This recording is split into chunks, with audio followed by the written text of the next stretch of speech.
झोप न येणं ही मानसिक समस्या असू शकते का? खूप लोकांना वाटतं की झोप न येणं ही फक्त सवयीची, कामाच्या ताणाची किंवा मोबाईल जास्त वापरण्याची समस्या आहे. काही अंशी ते खरंही आहे. पण सतत झोप न येणं ही केवळ शारीरिक नाही, तर ती एक गंभीर मानसिक समस्या देखील असू शकते. या समस्येला मानसशास्त्रात इन्सोमनिया असं म्हटलं जातं. झोप ही मेंदूची मूलभूत गरज आहे.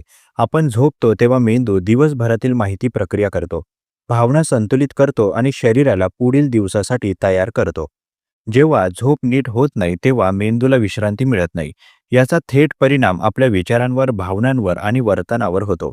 संशोधनानुसार झोप न येणं आणि मानसिक आरोग्य यांचा खूप जवळचा संबंध आहे. सतत झोप न येणं ही चिंता, नैराश्य, पोस्ट ट्रॉमॅटिक स्ट्रेस डिसऑर्डर आणि बायपोलर डिसऑर्डर सारख्या मानसिक समस्यांची सुरुवात किंवा लक्षण असू शकते. काही वेळा आधी मानसिक समस्या निर्माण होते आणि त्यानंतर झोप बिघडते, तर कधी आधी झोपेचा त्रास सुरू होतो आणि पुढे मानसिक अस्वस्थता वाढते. चिंतेच्या समस्येमध्ये माणसाचं मन सतत विचारात अडकलेलं असतं. झोपायला गेल्यावरही मेंदू शांत होत नाही. उद्या काय होईल, हे असं का झालं, मी चूक केली का, असे विचार डोक्यात फिरत राहतात. त्यामुळे शरीर थकलं असलं तरी झोप येत नाही. अशा लोकांमध्ये मेंदूचा अलर्ट सिस्टीम सतत सक्रिय राहतो. नैराश्याच्या बाबतीत चित्र थोडं वेगळं असू शकतं. काही लोकांना खूप झोप येते तर काहींना झोपच येत नाही. नैराश्यात झोप न येणं हे मेंदूमधील रसायनांच्या असंतुलनाशी जोडलेलं असतं. सेरोटोनिन आणि मेलाटोनिन या हार्मोन्सचा झोपेशी थेट संबंध असतो. नैराश्यामुळे या हार्मोन्सचा नैसर्गिक प्रवाह बिघडतो. झोप न येणं ही मानसिक समस्या आहे हे ओळखणं महत्त्वाचं आहे, कारण बरेच लोक याकडे दुर्लक्ष करतात. थोडे दिवस आहेत, आपोआप ठीक होईल असं म्हणून ते चालू राहतं. पण आठवड्यांमागून आठवडे झोप नीट होत नाही, तर त्याचे गंभीर परिणाम दिसू लागतात. चिडचिड, एकाग्रतेचा अभाव, स्मरणशक्ती कमी होणं, नात्यांमध्ये तणाव, कामगिरी घटणं ही लक्षणं दिसतात. मानसशास्त्रीय अभ्यास असंही सांगतात की झोपेचा अभाव भावनिक नियंत्रण कमी करतो. लहान गोष्टींवर राग येणं, निराश वाटणं, स्वतःबद्दल नकारात्मक विचार वाढणं हे त्याचे परिणाम आहेत. काही संशोधनात असं आढळलं आहे की दीर्घकाळ झोप न मिळाल्यास आत्महानीचे विचार वाढण्याचा धोका देखील वाढतो. महत्त्वाचा प्रश्न असा आहे की झोप न येणं मानसिक समस्या आहे की नाही हे कसं ओळखायचं?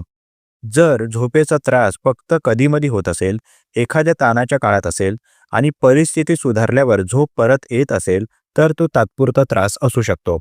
पण आठवड्यातून 3 पेक्षा जास्त दिवस, 3 आठवड्यांहून जास्त काळ झोप येत नसेल आणि त्याचा दैनंदिन आयुष्यावर परिणाम होत असेल, तर ती मानसिक समस्या असण्याची शक्यता नाकारता येत नाही. उपचाराच्या दृष्टीने फक्त झोपेच्या गोळ्या हा कायमचा उपाय नाही. मानसशास्त्रीय संशोधन cognitive behavioural therapy for insomnia या उपचार पद्धतीला खूप प्रभावी मानतं. यात व्यक्तीच्या झोपेबद्दलच्या चुकीच्या समजुती, विचारांची पद्धत आणि सवयी बदलण्यावर काम केलं जातं. चिंता, नैराश्य किंवा इतर मानसिक समस्या असल्यास त्यावर उपचार केल्यावर झोप आपोआप सुधारते. झोप न येणं म्हणजे कमजोरी नाही आणि ते फक्त मनातलं म्हणून दुर्लक्ष करण्यासारखं नाही. ती शरीर आणि मन दोघांची एकत्रित प्रतिक्रिया असते. वेळेवर लक्ष दिलं, मदत घेतली तर ही समस्या नक्कीच सुधारू शकते. शेवटी एक गोष्ट लक्षात ठेवायला हवी, झोप ही ऐच्छिक नाही, ती गरज आहे. झोप बिघडली की मन बिघडतं आणि मन बिघडलं की आयुष्याची दिशा बदलू शकते. म्हणून झोप न येणं ही मानसिक समस्या असू शकते का? या प्रश्नाचं उत्तर मानसशास्त्र ठामपणे हो असंच देतं. प्रस्तुत मानसशास्त्रीय लेख तुम्हाला कसा वाटला जरूर कळवा. तुमची प्रतिक्रिया आमच्यासाठी महत्त्वाची आहे.